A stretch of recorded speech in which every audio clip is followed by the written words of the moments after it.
Bueno, queridos hermanos y hermanas, damos gracias a Dios por permitirnos estar en esta hermosa mañana, para disfrutar de la vida, creo yo, de sus bondades y sobre todo saber que la misericordia de Dios sigue siendo eh, interesante, real, ¿no? En medio de todo esto que estamos pasando. Y hay un pasaje muy interesante que todos no lo sabemos, ¿no? Que aparece en el libro de Lamentaciones. Lamentaciones tiene cinco capítulos. Es muy interesante la forma en que está escrito, un hermoso libro del Antiguo Testamento. Tienen 5 libros o cinco capítulos que se le han considerado como libros. Y Lamentaciones viene a ser el reflejo del dolor profundo que tiene Israel en relación al exilio. Es una obra que se escribe en función de lo que en ese momento Israel estaba viviendo. Y como sucede en muchos casos del Antiguo Testamento, Levítico les decía que formaba parte del Pentateuco. Está la mitad, es el libro tercero, y está la mitad porque tiene una razón de peso muy, muy importante, ¿no? Eh, el libro de los Salmos, le decía que también está en 5. El tercer libro también reviste una gran importancia, eh, porque hay una transición muy importante en el libro de los Salmos a partir del libro tercero, sobre el libro primero y segundo hay más dolor y poca celebración. A partir del tercero hay un cambio, y el cuarto y el quinto hay mucho más celebración que quebranto. Y en el caso de Lamentaciones, también, hermanos, el capítulo 3 viene a ser como la parte medular del mensaje del libro de Lamentaciones. Los dos primeros capítulos tienen que ver con la tristeza, con la desolación, con el enojo contra Dios, ¿no? Por lo que ha permitido que pase a su pueblo. Pero el capítulo 3 es como la bisagra, porque el capítulo 3 tiene que ver más con la esperanza, tiene que ver más como que en medio de lo que estaba pasando el pueblo en su exilio, en su cautiverio, empieza asomarse un atisbo de esperanza, y es allí donde aparece este hermoso pasaje que todos conocemos, que es Lamentaciones 3:22. Y este pasaje se sitúa básicamente como el punto donde los capítulos 4 y 5 se va a proyectar más una confianza del pueblo hacia la salvación de Yahvé. El 22 y 23 y 24 dice: por la misericordia de Jehová no hemos sido consumidos. Recuerden, están en el exilio, Jerusalén está destruida, y dice, bueno, por la misericordia de Jehová no hemos sido consumidos, porque nunca decayeron sus misericordias. Eh, el redactor del libro de Lamentaciones nos está poniendo en la perspectiva de que en ese momento el pueblo está recuperando su confianza nuevamente en Jehová, y dice que la misericordia del Señor, a pesar de todo lo que está pasando, nunca ha decaído. Nuevas son cada mañana, grande es tu fidelidad, mi porción es Jehová, dijo mi alma, por tanto en él esperaré. Si nosotros situamos estos versículos del capítulo central del libro de Lamentaciones, nos daremos cuenta, ¿no?, que encontramos en este libro, en el contexto histórico que está viviendo Israel, en el exilio, en el dolor, Jerusalén destruida, el pueblo llevado en cautiverio, ¿no? Eh, Incluso si ustedes miran, Lamentaciones inicia haciendo alusión a una figura muy importante que denota la condición en la que estaba el pueblo. El versículo 1 del capítulo 1 de Lamentaciones dice: ¿cómo ha quedado sola la ciudad popular? La ciudad que era famosa, poderosa, grandiosa, ahora ha quedado sola, ¿no? Es una afirmación muy profunda, ¿no? De lo que antes era bullicio, cantos, alegría, ahora ha quedado la ciudad sola, la grande entre las naciones. Fíjense cómo el redactor exalta a la ciudad de Jerusalén y dice la grande entre las naciones, porque Jerusalén había adquirido un poderío y una popularidad muy, muy impresionante, y dice, se ha vuelto como viuda. Esta expresión de viudez, ¿no? No solo representa una situación cultural que existía en aquel tiempo, porque la viudez representaba, permítame decirlo en estas condiciones, como una maldición, porque quedar viuda representaba enfrentar la vida de una manera muy dura, muy cruel, muy cruel. No había quien respaldase a la mujer no tenía mucha impronta, diríamos, mucha personalidad, y por lo tanto ser viuda en estos tiempos no era nada halagador, no era nada esperanzador.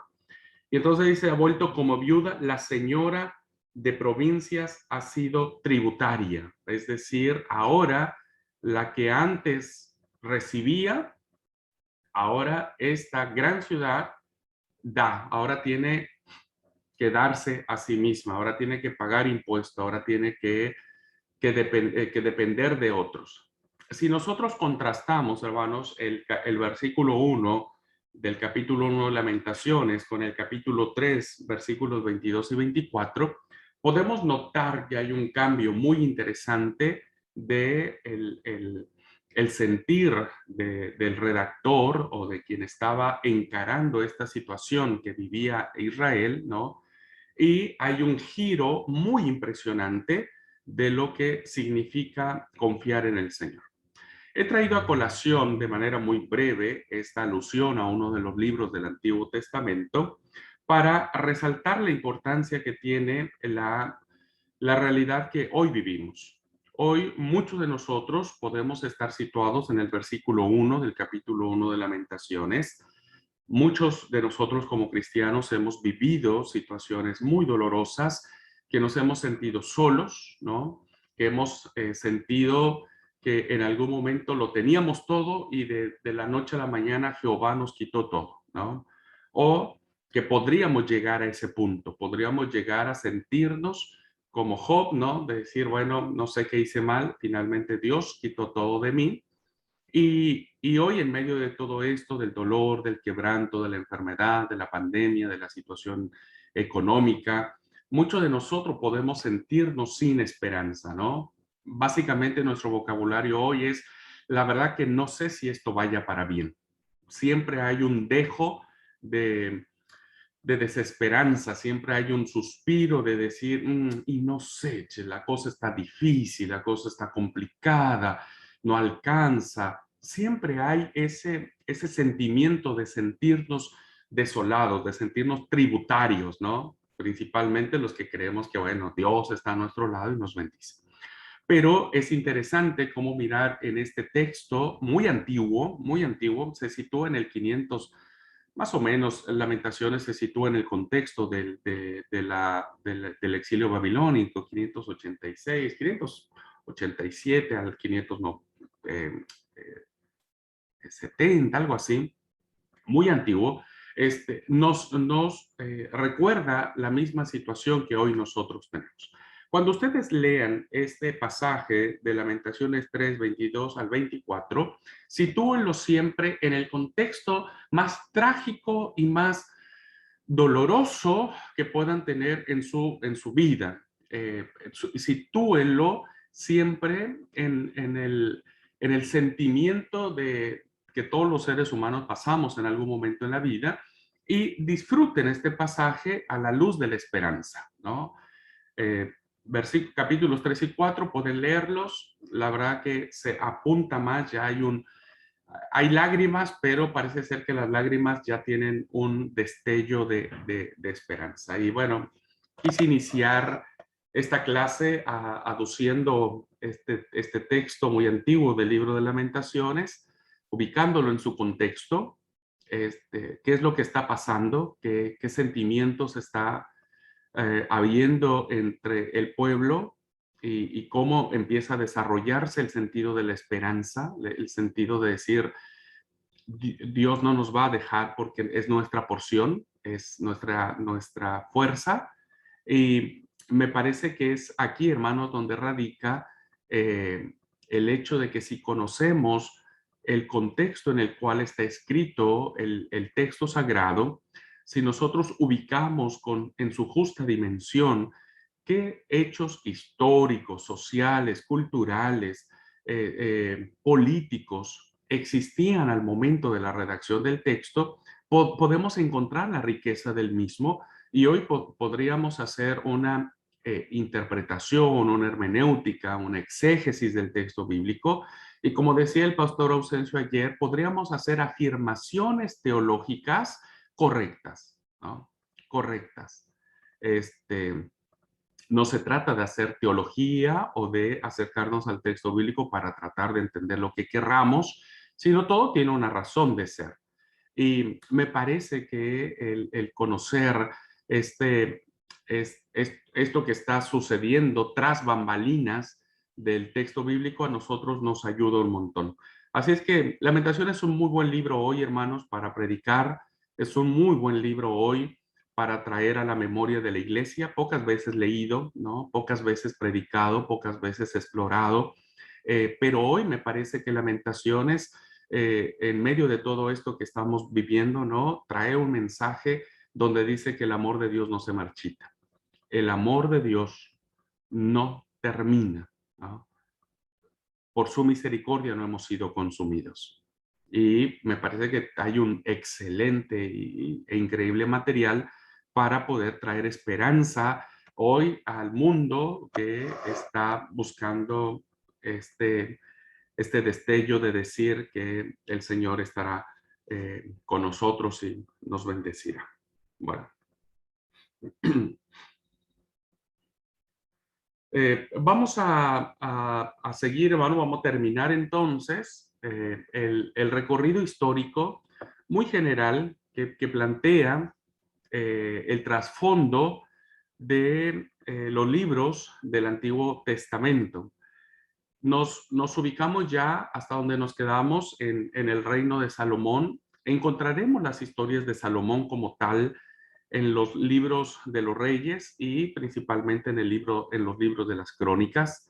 Ahí estaremos ubicando un poco más todo lo que tiene que ver con Salomón y serán los libros que tendrán que ver mucho con el reino dividido, ¿no? Con Roboam y Jeroboam. Roboam en el reino del sur, Jeroboam en el reino del norte. Roboam será el hijo de Salomón o descendiente de David, y Jeroboam tendrá otros aspectos. Entonces, ahora vamos a ubicarnos ya un poco en lo que son los libros proféticos, porque será en estos reinos donde los profetas tendrán una actividad muy importante y a partir de allí sus oráculos o sus mensajes que vienen de parte de Dios atacarán las distintas idolatrías que se dan tanto en el reino del norte como en el reino del sur. Así es que, bueno, voy a compartir la pantalla y seguimos explorando en esta fase introductoria de nuestro curso. En esta fase introductoria de nuestro curso, ¿no? Haciendo un paneo muy general para tratar de ubicarnos, porque ya después entraremos poco a poco de manera mucho más específica en cada uno de los libros, ¿no? Pero necesitamos empezar de afuera para llegar en algún momento al fondo del texto bíblico. Bien, a partir del 531, aquí donde está el cursor, 931 al 587, será un periodo muy importante dentro del texto bíblico porque se desarrollarán principalmente dos figuras antagónicas. Estarán los reyes por un lado, ¿no? Y no estamos hablando de los reyes de los imperios paganos, estamos hablando de los reyes de Israel, diríamos, de Judá, ¿no? Y de manera antagónica tendremos a los profetas. Y digo de manera antagónica porque ya había platicado que en la etapa de los inicios de la monarquía, el profeta va a estar muy cerca del rey, va a estar en los palacios, vivirá en el interior del palacio del rey, el profeta estará muy cercano a él, pero después las relaciones van a cambiar y los reyes entonces tomarán posturas muy contrarias a los preceptos de Jehová y entonces el profeta se convertirá como en el contrapeso de los reyes y entonces habrá una lucha, diríamos, muy interesante porque ahora vamos a mirar la función de los profetas lejos de los palacios. Y los profetas trabajarán ahora a favor del pueblo, estarán dentro del pueblo, ¿no? Muy interesante, ya cuando lleguemos a la sección de profetas, veremos con mayor claridad esta transición. Y entonces dijimos, hermanos, que hubo una división, ¿no? Ya expliqué la clase de ayer dónde está la división. En el Reino del Norte, vamos a ubicarnos primero en esta partecita, después nos vamos a la otra columna, pero para no perdernos. El Reino del Norte, al igual que el Reino del Sur, inician en el 931 con esta ruptura, pero el Reino del Norte terminará o será asolado en el 721. Debido a la convivencia con los cananeos, porque hubo, recuerden, ese fue un gran problema Israel que no destruyó, diríamos, en ese sentido a todos los pueblos, sino los dejó y hubo una gran convivencia con la cultura cananea, ¿no? El reino de Israel se deja invadir por el culto a los ídolos y adopta costumbres paganas. Ustedes mirarán, hermanos, de manera asombrosa, porque la verdad uno no puede dejar de asombrarse cómo de manera tan deliberada, ¿no? Tan flagrante, Israel construye altares a otros ídolos. Miren, es como si con el debido respeto, y lo digo con, no sé, a ver, es como si nosotros el sábado fuéramos a la iglesia, ¿no? Pero en nuestra casa tuviéramos un altar a la Santa Muerte, ¿no? Un culto muy popular que se ha hecho presente principalmente en México. En México hay un culto muy importante a la Santa Muerte, ¿no?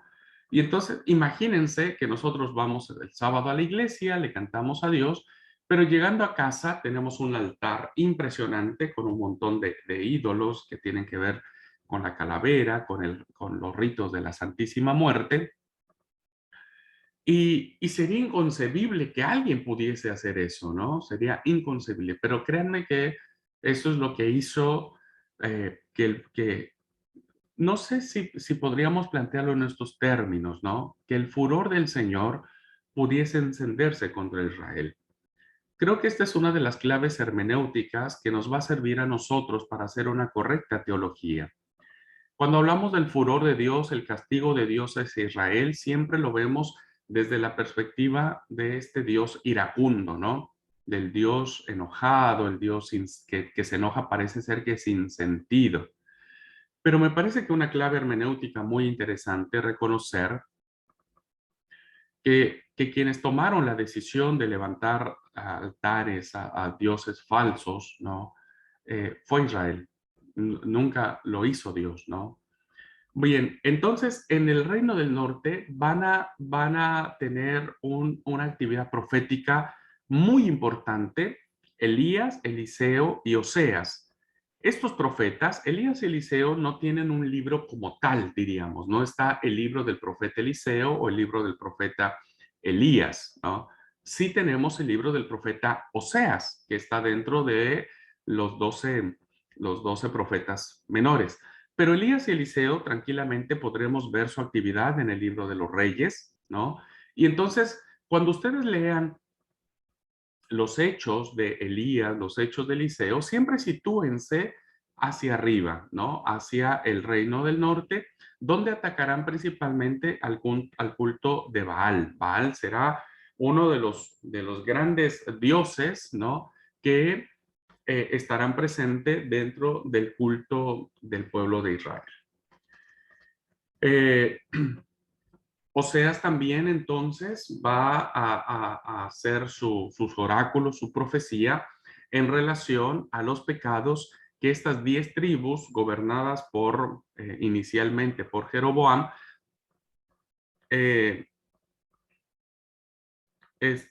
los pecados de ellos, ¿no?, serán condenados por el profeta Oseas. Bien, en este reino, seguimos en esta columna, dice la inestabilidad propia de las instituciones humanas, que finalmente la monarquía siempre ha sido, hoy incluso nuestros sistemas presidencialistas de nuestros gobiernos son instituciones humanas que siempre son inestables. Ninguna es muy segura, ¿no? ¿Y qué es lo que le pasó a todos los reyes que estuvieron al frente de Israel?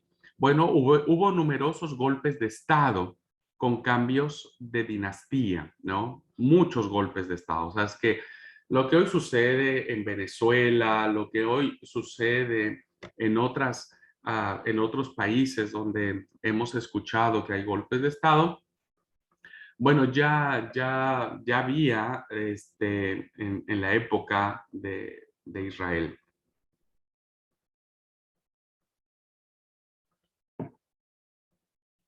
Muchas muertes, los asesinaban. Linda familia era el pueblo de Israel en el Reino del Norte. Esto hizo que nunca hubiera una estabilidad política. Pero ojo, el Reino del Norte adquirió una grandeza impresionante. El Reino del Norte tuvo ah, mucha expansión, mucha economía, mucha riqueza, mucho trabajo. Realmente hubo una grandeza muy interesante del Reino del Norte, solo que sus golpes de Estado, los asesinatos que había con los reyes, ¿no? Y el culto a los dioses, bueno, hizo que en el siglo VIII hubo un despertar de una potencia que en ese momento se levantaba, como los asirios, y ahí hay un presagio que tiene que ver con el fin del Reino del Norte. Entonces, en el siglo VIII hay una invasión del país, cae Samaria, porque Samaria se constituye cuando hay una separación de los reinos, ¿no? Cuando dijeron los del norte, bueno, listo, y como Jerusalén estaba dentro de los límites del reino del sur, entonces los del reino del norte dijeron, bueno, ¿y ahora nosotros qué? Bueno, nosotros hagamos nuestra Jerusalén, hagamos nuestro templo.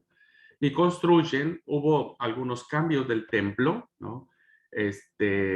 Y finalmente se establece en Samaria, ¿no? El templo entonces principal del reino del norte se establece en Samaria, pero cuando es invadida por los asirios, principalmente por Sargón II en el 721, ¿no?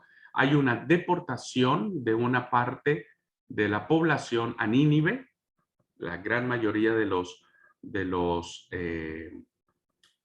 ¿cómo es? De los invadidos se van a Nínive, se los llevan cautivos. Samaria es convertida en una provincia del imperio asirio y los ocupantes establecen ahí otros pueblos. Este fenómeno hizo, hermanos, que entonces las tribus del norte quedaran dispersas y por lo tanto, poco a poco pudiesen quedar eh, eh, en el olvido, diríamos, es decir, finalmente empezaron a mezclarse, que terminaron en el devenir del tiempo perdiéndose las tribus del norte, porque los invasores, los asirios, a diferencia como lo vamos a ver en el Reino del Sur, ocuparon y trajeron a otras personas, ocuparon Samaria, y entonces ahí se hace toda una mezcla que nos ayudará a entender el, el, el odio que con el tiempo tuvieron los judíos con los samaritanos. que finalmente eran hermanos. Bien, ahora volvamos al reino de Judá. Ahí hasta el 721 muere el reino del norte, diríamos en ese sentido, pero el reino del sur sigue todavía siglo y medio más aproximadamente de existencia. Esto se debió a que los reyes que gobernaron Judá fueron más hábiles, supieron acomodarse con el poder en turno hasta que cometieron el error de rebelarse con el imperio, que en ese momento era el imperio babilónico, y terminaron igual que sus hermanos del norte. A pesar de sus errores, estamos ahora en esta columna, ¿no?, del reino de Judá. A pesar de sus errores, el reino de Judá, aunque más débil, tiene una suerte diferente. Eran menos tribus, había menos desarrollo, pero tuvieron, diríamos, un derrotero distinto.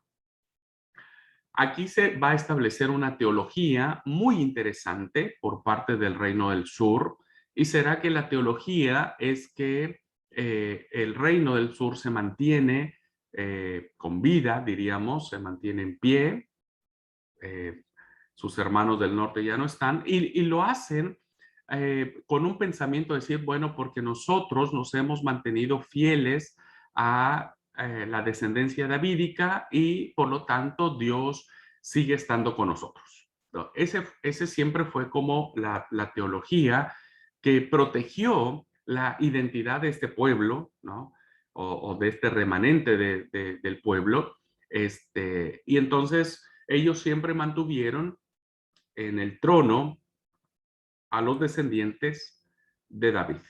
Aquí, a diferencia de los reyes del norte, que hubo de todo, nunca un descendiente de David, sí lo hubo en el reino de Judá. Y se armará una linda teología que acompañará hasta la venida de Jesucristo. Y dirán que el Mesías tiene que venir del linaje de David. Entonces, esto lo recogerá el Nuevo Testamento, que ya cuando entremos allí, retomaremos cómo viene esta enseñanza, ¿no?, de que el Mesías tendría que venir de la línea davídica. Los reyes intervienen para firmar la autoridad del clero del Templo de Jerusalén. Aquí va a ser muy importante, hermanos, porque los sacerdotes en el Reino del Sur tendrán una función muy importante, porque recuerden, el templo como tal, el que construyó Salomón, el que fue consagrado a Jehová, el que tenía todo el esplendor y la grandeza, ¿no?, quedó en el Reino del Sur y por lo tanto pervivió el templo hasta el año 70 de nuestra era, ¿no? Bueno, fue destruido, reconstruido y pervivió hasta el año 70. Entonces, los reyes van a tener, a veces, va a haber momentos en la historia donde los reyes tendrán una relación muy, muy maquiavélica con los sacerdotes del templo, muy maquiavélica, muy ligada a los intereses de los reyes. Y entonces los reyes necesitarán el apoyo de los sacerdotes para poder llevar a cabo ciertas políticas, ¿no?, que tienen que ver básicamente con la desobediencia al Señor. Esta función del sacerdocio, hermanos, más apegada al rey que el profeta, pervivirá en el tiempo y será a lo que Jesús se enfrentará en el templo, ¿no? Jesús se enfrentará a los sacerdotes del templo porque parece ser que ya esa lucha que había entre el sacerdocio y el profetismo, que es una función con el que se le atribuye a Jesús. A Jesús siempre se le da como ese papel de profeta, ¿no? Lo dijo la samaritana, parece que vos sos un profeta. Esa separación entre el profetismo y el sacerdocio va a acompañar a todo el pueblo de Israel y estará presente en la persona de Jesús. Por eso el choque que va a tener el profeta Jesús, diríamos en ese término, con los sacerdotes del templo. Esta asociación que tenían los sacerdotes con los reyes ya viene desde el reinado del sur. Y habrá momentos en donde los sacerdotes, habrá buenos sacerdotes, sacerdotes que siguen fieles a la enseñanza de Jehová, ¿no? Y van a apoyar a los reyes que de manera legítima estarán en el trono. Habrá momentos muy tensos entre el rey unido con el sacerdote contra el profeta. Principalmente Jeremías será uno de ellos. Jeremías será un profeta que va a sentir esa lucha muy importante e incluso habrá el sacerdote que va a estar en contra del profeta Jeremías. En los siglos 8 y 7, donde se da la gran explosión en la literatura, principalmente en los textos proféticos, encontraremos a los grandes profetas que estarán en este intermedio, ¿no? En el caso de Isaías, Miqueas, Sofonías y Jeremías, estarán ubicados ah, en eh, eh, en esta actividad del reino del sur y un tanto del reino del norte. Habrá profecías de Isaías, ya miraremos algunas, no todas, pero miraremos algunas solo como referencia que tienen claras alusiones al reino del norte. Jeremías traerá a colación muchas de las cosas que pasó en el reino del norte y que le dijo al reino del sur, oigan, miren, esto sucedió hace algunos años con nuestros hermanos del norte y así les fue. Cambiemos un poco las cosas, pero finalmente no lo escucharon. Entonces, cuando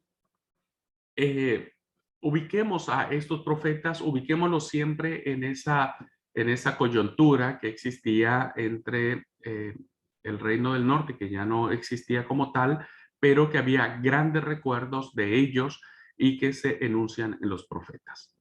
Espera de un Mesías y de tiempos nuevos será el mensaje que aparecerá en los libros proféticos, principalmente de ellos. Aquí Isaías encontraremos grandes alusiones que tienen que ver con con el mesianismo, ¿no? Aquí encontraremos algunas de las cosas del niño que nos es nacido, el retoño del vástago de Isaí, etcétera. Entonces vamos a encontrar aquí las alusiones mesiánicas, principalmente de los textos que tienen que ver con el reinado del sur, porque ahí es donde se desarrolla la teología mesiánica. Hay una liberación milagrosa de Jerusalén en el 701, ¿no?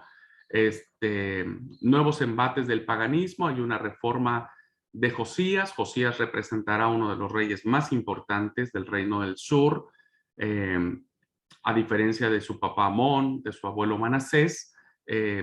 Josías será un hombre que derribe los altares de los dioses paganos, restituirá el templo. Habrá una gran reforma religiosa, ¿no? Que tiene que ver con el fortalecimiento de la identidad hacia Yahvé o hacia Jehová de este pueblo. Habrá muchas invasiones arameas, ¿no? Muchas invasiones de los arameos, asirios y finalmente los caldeos o babilonios vendrán. Jerusalén, lo miraremos en algún otro momento, se quiso sentir fuerte, dijeron, ¿sabes qué? Listo, no te vamos a hacer más caso ya. No queremos pagar más impuestos, hazle como quieras, ¿no? Y finalmente los babilonios dijeron, bueno, te voy a enseñar. Hubo un sitio, el asedio, muy famoso que hay por parte de los babilonios con Jerusalén, hasta que finalmente hay una invasión de Israel hacia los babilonios hacia Israel, se destruye Jerusalén, el templo, son deportados a Babilonia y ya expliqué en alguna otra clase quiénes fueron los exiliados a Babilonia. Bueno, hasta acá es el final entonces diríamos de los dos reinos, que uno termina en el 721 y otro terminará en el 587, pero los dos reinos corren la misma suerte de ser invadidos y terminados sus imperios. Entonces, las actividades proféticas estarán en función de estos. Estos profetas serán los que estarán trabajando en estos reinos y sus mensajes irán siempre en función de las situaciones históricas presentes que ellos están viviendo. Bueno, luego en el 587 ya es la parte medular que tiene que ver el éxodo, con el exilio, con la ruina de Jerusalén y su cautividad.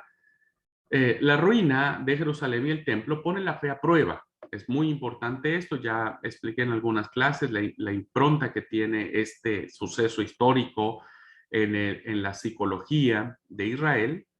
El profeta Ezequiel será un profeta que trabajará mucho en esto porque será un profeta y un sacerdote a la vez. Ezequiel será sacerdote y profeta que habrá ministrado en el templo de Jerusalén y fue llevado cautivo a, a Babilonia y seguirá ejerciendo su ministerio profético. Ya no sacerdotal porque no había templo, pero sí su ministerio profético.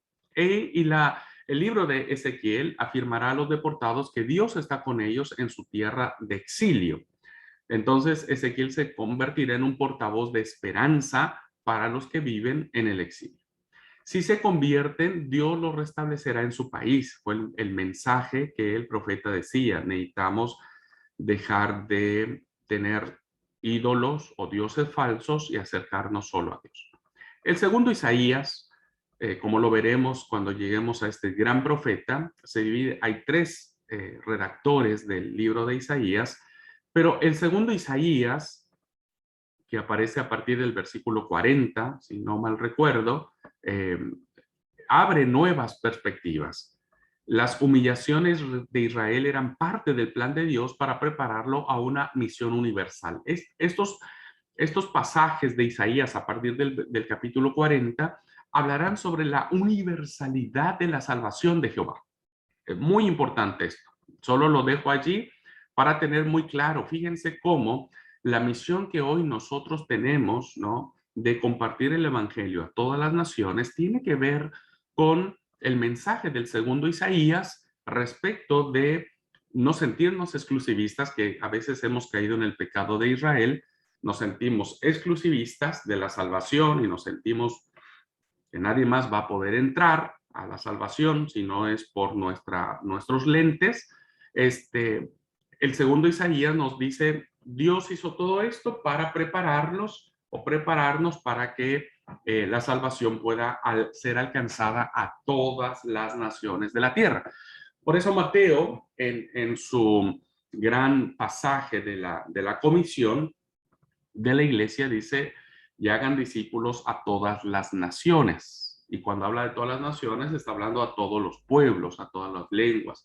Será una visión que recogerá el Apocalipsis, porque será un mensaje escatológico, es decir, un mensaje del futuro, donde todos, hermanos, de toda pueblo, tribu, lengua y nación, estaremos adorando al Cordero. Bien, y eso lo vemos ya desde el segundo Isaías. Qué hermoso es entenderlo para hacer una correcta teología de lo que significa la salvación universal, ¿no? Del evangelio que debe alcanzar para todos. Y aquí rompemos con los exclusivismos de que solo los alemanes con los alemanes, solo los ucranianos, solo los mexicanos con los mexicanos, solo los de religión, solo los de aquello. El mensaje del Señor es universal. En este tiempo su debilidad será su fuerza, porque lo propio de Dios no es el poder, sino el amor.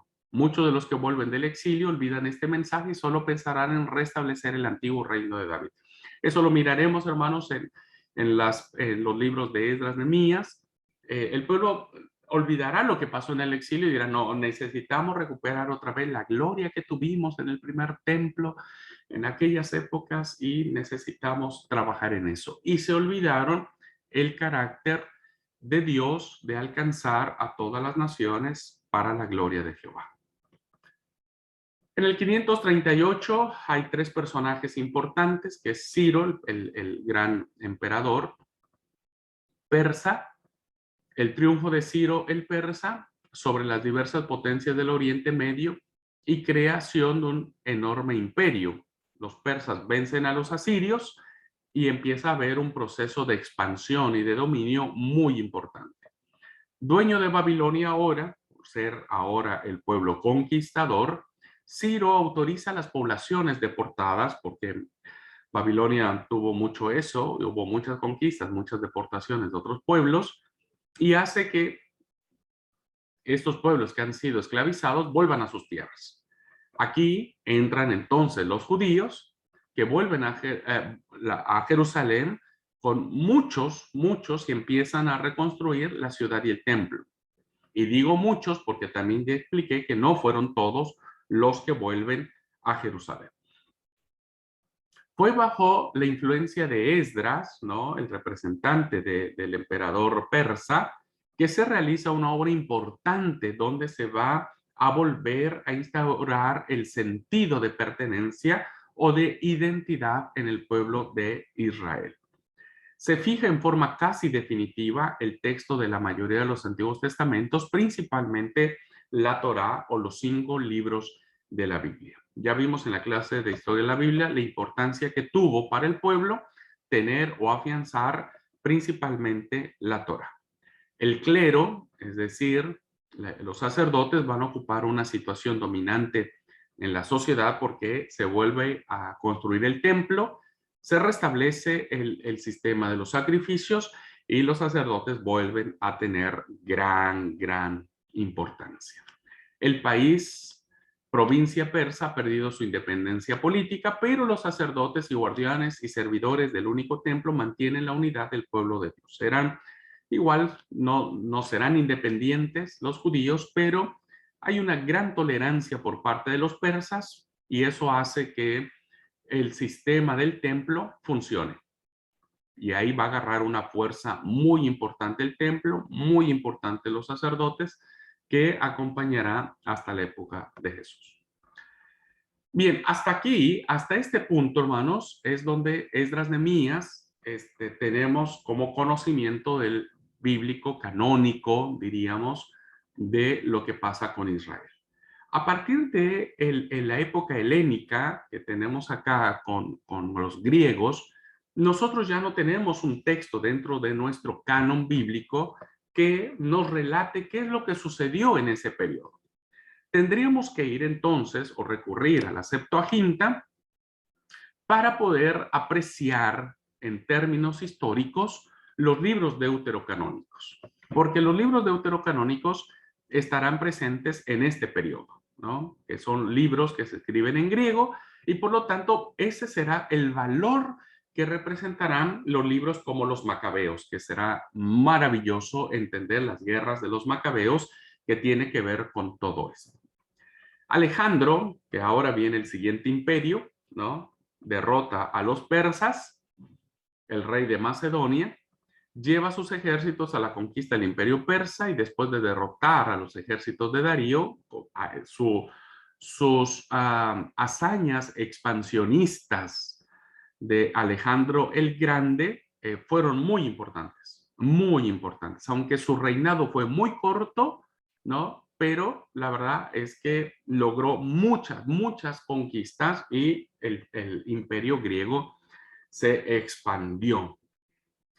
Cuando muere, sus sucesores se reparten el imperio antes de desgarrarse entre sí, que es repartido entre quienes les sucedían, y bueno, las guerras entre el poder nunca han sido nuevas, son muy antiguas. Y entonces, como Israel había sido dominada por los griegos, ahora había sido invadida por los griegos, Palestina es codiciada por 2 reinos, ¿no?, o por 2 partes del imperio griego, los Seleucidas, que estarán reinando la parte de Antioquía de Siria, y los Lágidas o los Ptolomeos, que gobernarán Egipto.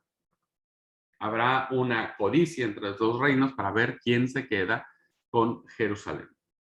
Fuertes tensiones en la comunidad judía entre los que aspiran a una apertura a la cultura griega que ha conquistado el Oriente Medio. Esto es muy importante, hermanos, y esto lo vamos a ver en el libro de Daniel. Por eso Daniel, hermanos, que se ubica en este contexto histórico, helénico, vamos a ver cómo uno de los graves problemas que existió en el pueblo fue que Israel dijo, y bueno, mira, ya que estamos gobernados por los griegos, adoptemos las costumbres griegas. Y muchos judíos, hermanos, a partir de ese momento, empezaron a adoptar muchas de las costumbres griegas.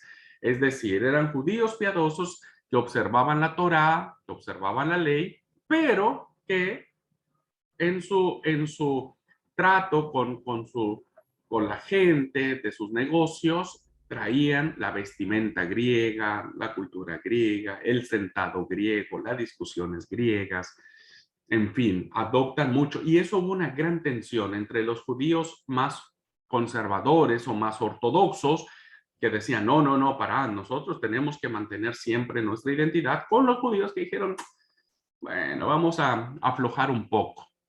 A ver, no es nada distinto. Hoy también, ¿viste? Habemos muchos cristianos que nos acomodamos a lo que pasa en el mundo.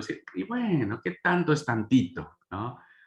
Y entonces empezamos a permitir muchas cosas y empezamos a que nuestros hijos tengan ciertas libertades que pues nosotros no tuvimos. Y bueno, estas tensiones existieron también en esto. Y Y bueno, aquí es donde comienza el movimiento religioso en esta etapa, en el pueblo de Israel, diríamos, ya expliqué por qué podemos decir Israel aquí también, o judíos acá. Empezará un movimiento que tendrá que ver con los apartados, con los consagrados, eh, eh, que serán los fariseos, ¿no? Entonces los fariseos se convertirán en esa parte recalcitrante de defensa de los principios de la fe judía antigua, ¿no? Y digo recalcitrante porque entonces ellos se irán al otro extremo y serán con los que Jesús estará luchando muy fuerte. Y nace el movimiento de los esenios porque este movimiento tendrá que ver más con un tinte político, eh, militar, religioso. Serán los famosos hombres que estarán dispuestos a morir por la causa de Jerusalén para poder quitarle el imperio romano en ellos. Y uno de ellos, uno de este movimiento, será un discípulo de Jesús, ¿no? Pero nacerá en esta etapa griega. Bien, finalmente encontramos que en el año 167, 164, ya siglo I, segundo antes de Cristo, hay Antíoco IV, rey de Siria, saquea el templo de Jerusalén para rehacerse un ejército, hay otra invasión hacia Jerusalén, y esto es tomado como un sacrilegio.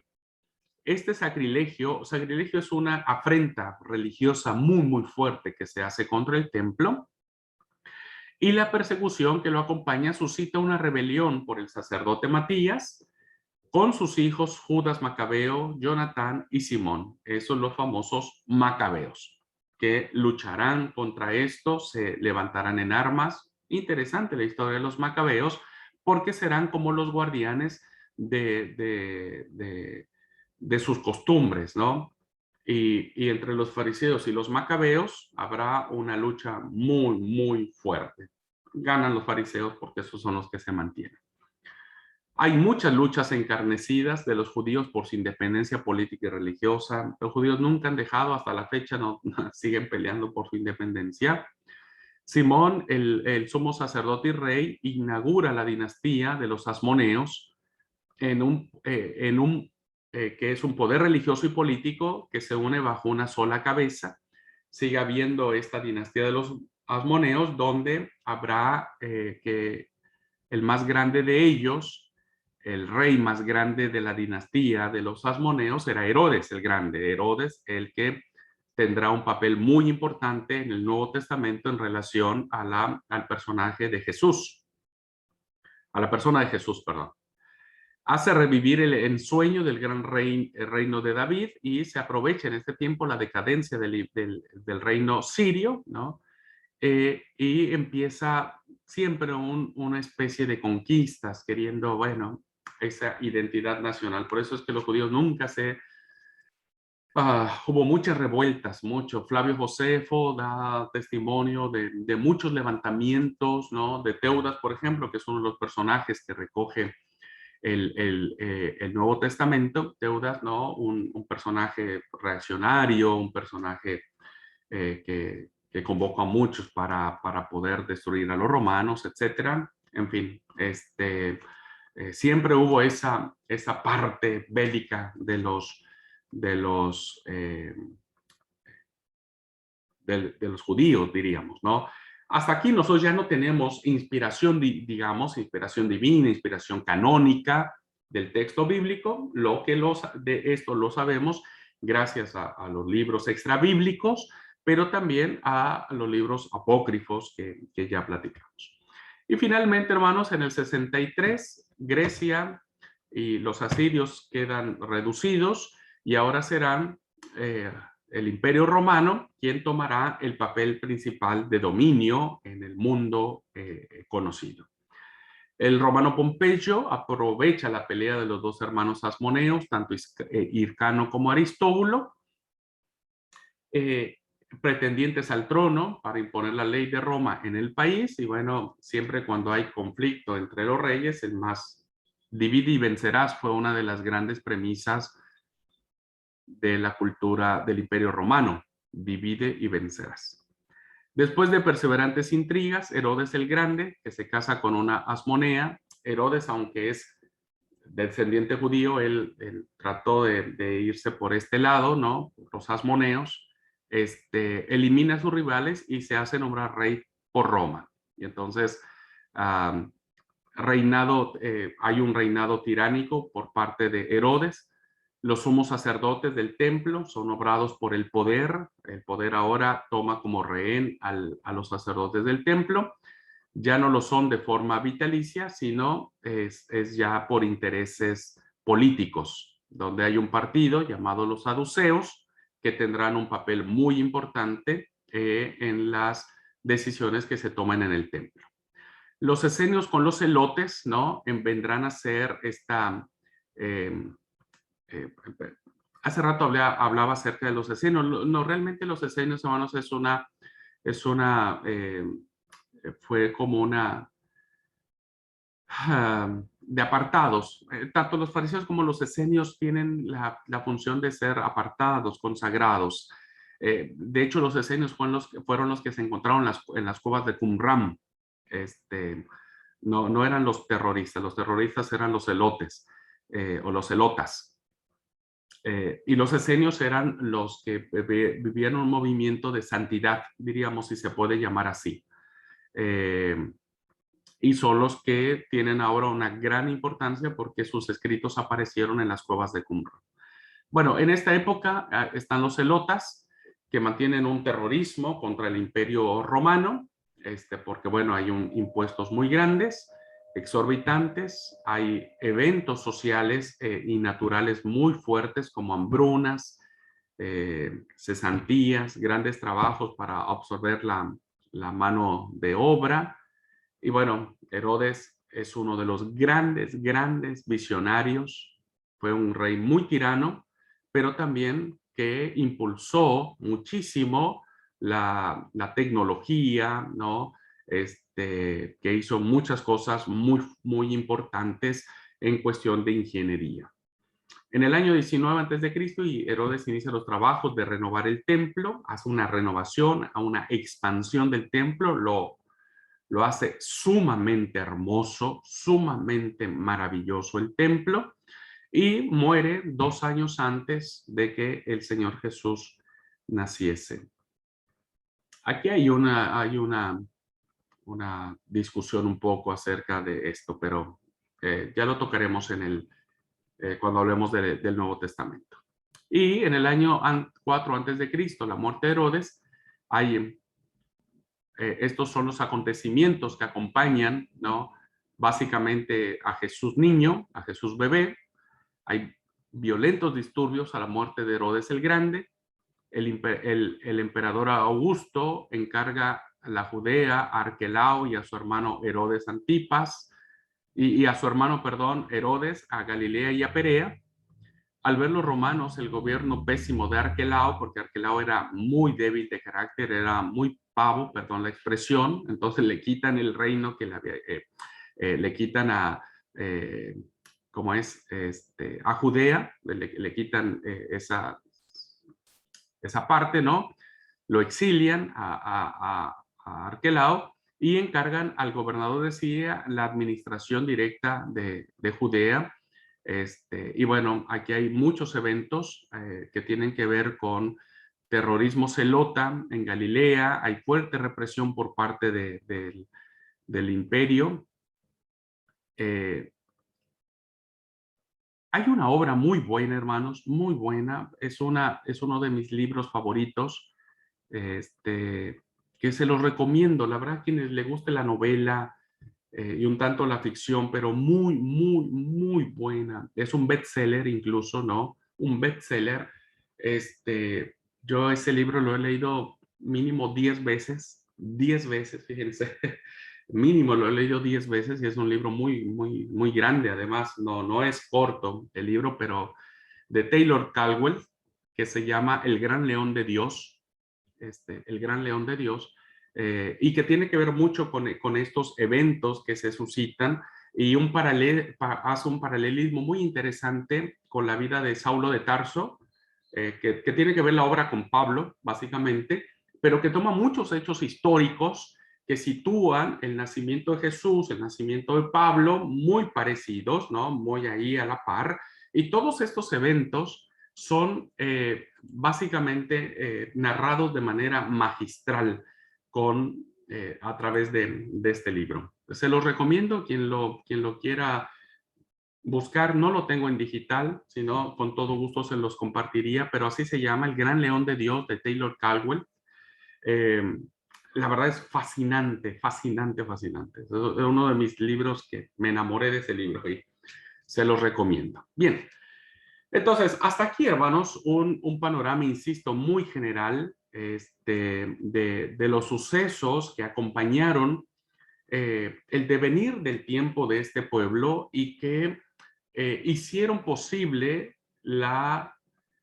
eh, la, la elaboración de las tradiciones bíblicas, que hicieron posible la escritura de los eventos bíblicos, que hicieron posible la recopilación de las distintas tradiciones o escritos que había para conformar los libros del texto bíblico, y de esa manera todo lo que encierra más allá del aspecto teológico, doctrinal, de salvación, de lo que ustedes gusten y manden, ¿no? Tiene que ver con estos sucesos en particular. Entonces, conocerlos, ¿no?, nos permitirá poder disfrutar con mayor claridad por qué hay lo que hay en el texto bíblico. ¿Por qué algunas cosas que vamos a mirar, hermanos?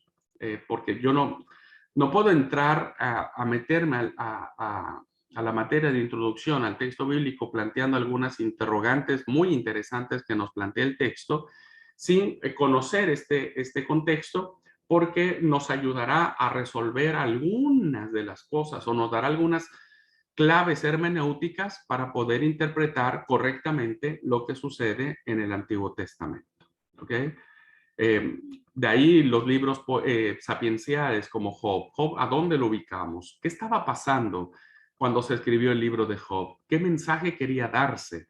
¿Por qué las reacciones de Job? ¿Por qué Job está escrito capítulo 1 y capítulo 2 en prosa? Y a partir del capítulo 3 está escrito en poesía, ¿no? ¿Por qué? ¿Por qué los géneros literarios? En fin, ese tipo de cosas nos permitirán, y si ustedes me permiten tomar la expresión del pastor Ausencio ayer en su clase, nos permitirán hacer afirmaciones teológicas correctas. Correctas, ¿no? Haremos teología correcta, al menos más acercada a la verdad.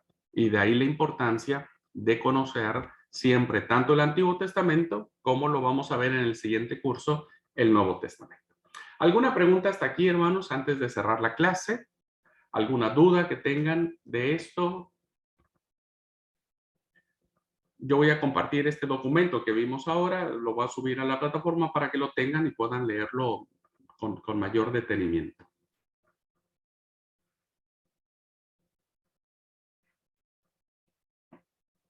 Tan claro como el agua de Misiones cuando llueve y corre el río rojo, rojo, rojo.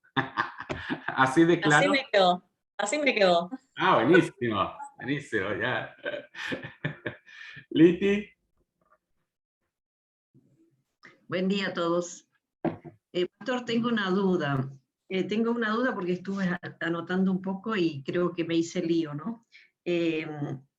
Jeroboam y Roboam, ¿cuál era de qué reino y a qué reino? O sea, ¿Roboam era el reino del norte o del sur?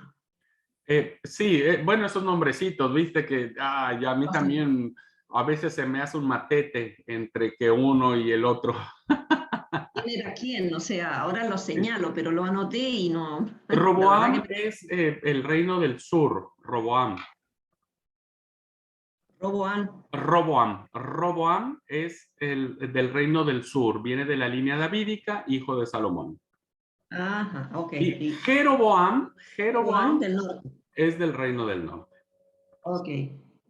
Cuando lleguemos a los libros históricos, ahí ya nos lo vamos a aprender con mayor claridad, porque vamos a ver un poco los reyes, qué reyes estuvieron en uno y qué reyes estuvieron en otro. Claro. Bueno, esa era mi duda. Muchas gracias, De pastor. nada, Liti. Muy bien. A ver, uno dirá, bueno, ¿y de qué me sirve saber si es Roboam o Jeroboam? Bueno, me parece que cuando vayamos a las profecías, tenemos que saber de quién se habla y por eso es importante conocerlo. Bien, ¿alguien más, hermanos? ¿Hermanas? Ahora, quédense muy tranquilos. Recuerden que ahora, a partir de ahora, tenemos Biblia hasta el primer año, segundo año y tercer año tenemos Biblia. Entonces, quédense muy tranquilos. Seguramente cuando terminemos nuestro estudio, sabremos ya claramente quiénes fueron los asmoneos, quiénes fueron y todos ellos, ¿ok? Quédense muy tranquilos, pero es solamente para que empecemos a tener una idea o una noción básica del texto bíblico, ¿ok? Bueno, hermanos y hermanas, si no hay nada, voy a detener la grabación.